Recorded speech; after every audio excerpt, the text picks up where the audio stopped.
शहबाज गिल से मुलाकात की इजाज़त न मिलने पर सख्त रद्द-ए-अमल। तहरीक इंसाफ की मुख्तलिफ शहरों में रैलियां, कारकुनों की आमद जारी। इमरान खान इस्लामाबाद में खिताब करेंगे। PTI चेयरमैन 0 पॉइंट पहुंच गए।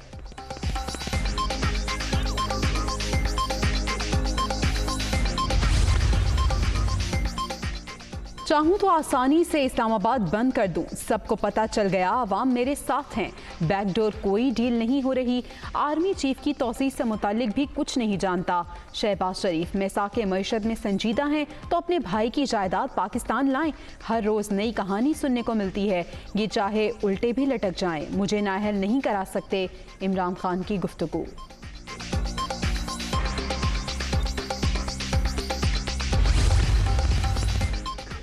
और शहबाज गिल ने जो भी कहा इमरान खान के कहने पर कहा। दौरान कैद कोई तशद्दुद नहीं हुआ।